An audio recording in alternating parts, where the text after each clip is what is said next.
Although the host immune system responds to HIV and many of them are eliminated, somehow few escapes and infect the host cells.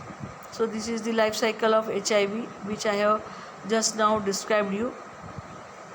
The RNA envelope of the HIV, then it enters, the RNA gets transcribed into the DNA, circular DNA, and then it enters into the genome, host cell genome, thereby affecting the host cell genome and transcribing and getting multiplied. This DNA makes to synthesizes the more number or multiple number of this virus in the human body. So one reason behind the escape of virus from the host immune response is that HIV persists in an antigenic variation. It means the virus mutates at a very high rate, that is the virus gets multiplied at a very high rate during replication, that is DNA multiplication. Because of these altered proteins on the surface of some useless viruses prevent immune system to recognize and eliminate them. Such viruses survive, they will proliferate, such viruses they will survive, they will live, they will grow and multiply further. Such viruses they survive, proliferate and mutate further. Virus thus within the body. The continued presence of HIV is also helped by latency, that is the inactive phase. This means that the viral DNA integrates into the chromosomes of an infected cell but does not produce new virus proteins. So this DNA, it integrates into the chromosome of an infected cell and it will not produce new virus proteins or particles. This helps the virus to protect itself from the host immune response. And this inactive or latent viral DNA is also protected from antiviral agents or drugs currently used against HIV because they only attack an actively replicating virus. So the only actively replicating virus is getting attacked or killed by the drugs, so thereby the further infection is stopped. So over a time an untreated HIV infection completely destroys the host immune system. The damaging effect of viral reproduction and cell death is triggered by the virus, which leads to the loss of cells, weakening both the humoral and the cell mediated immune responses. So due to lack of weakening both these humoral and cell mediated immune responses means weakening the more growth of the B cells and the T cells. So due to lack of the immune responses, hosts become prone to other infections. So due to the decrease in the B cells and the T cells, the host they become very prone, or they are very easily prone to other infections and the cancers. So disease like pneumonia and cancer like Kaposi sarcoma are very common in AIDS patients. Such opportunistic diseases as well as nerve damage are the primary cause of death in the AIDS patients. Then the transmission of HIV requires the transfer of virus particles or the infected cells from person to person via body fluids such as semen or blood.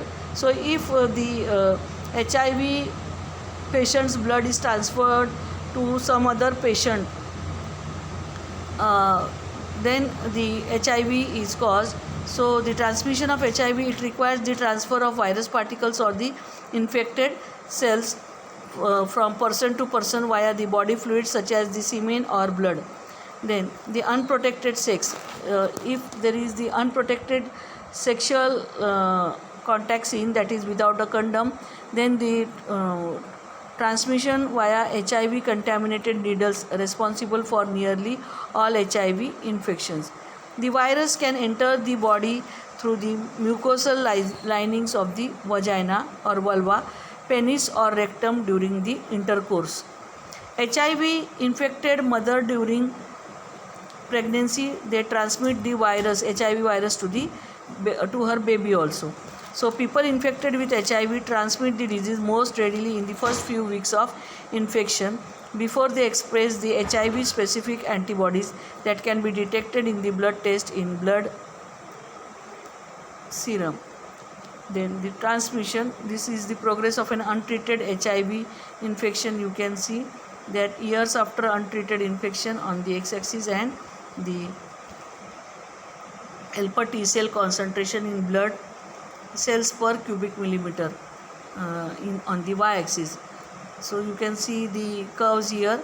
The one with the helper T cell concentration, the other one which is getting raised is the relative HIV concentration, and the stable or the constant one is the relative antibody concentration, that is the latency.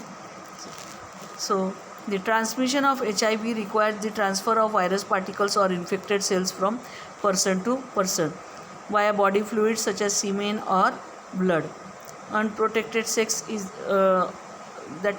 which is taking place without a condom, then in such case also the HIV is transferred from the male to the female. And during the pregnancy, if the HIV infected mother is seen, then during pregnancy she transmits this virus to her baby also. So people infected with HIV transmit the disease most readily within the very first few weeks of infection, before the HIV specific before they express the HIV specific antibodies that can be detected in the blood test. Then the treatment. At present there is no complete treatment for AIDS, but combination of certain drugs certainly reduces the viral particles or viral load, or the virus multiplication can be stopped by giving some drugs, disease symptoms, and treating opportunistic infections. The antivirals which are currently approved for use in HIV disease are of two types. The first is the reverse transcriptase inhibitors. These are the drugs that inhibit the enzyme reverse transcriptase as it is synthesizing DNA from RNA.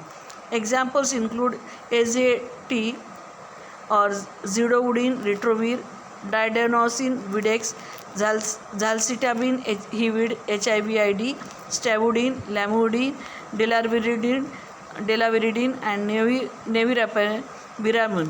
So these are some of the drugs which can be given to the HIV patient, so that the further spreading of this virus or multiplication of this virus in the patient's body can be, or in the host body can be prohibited.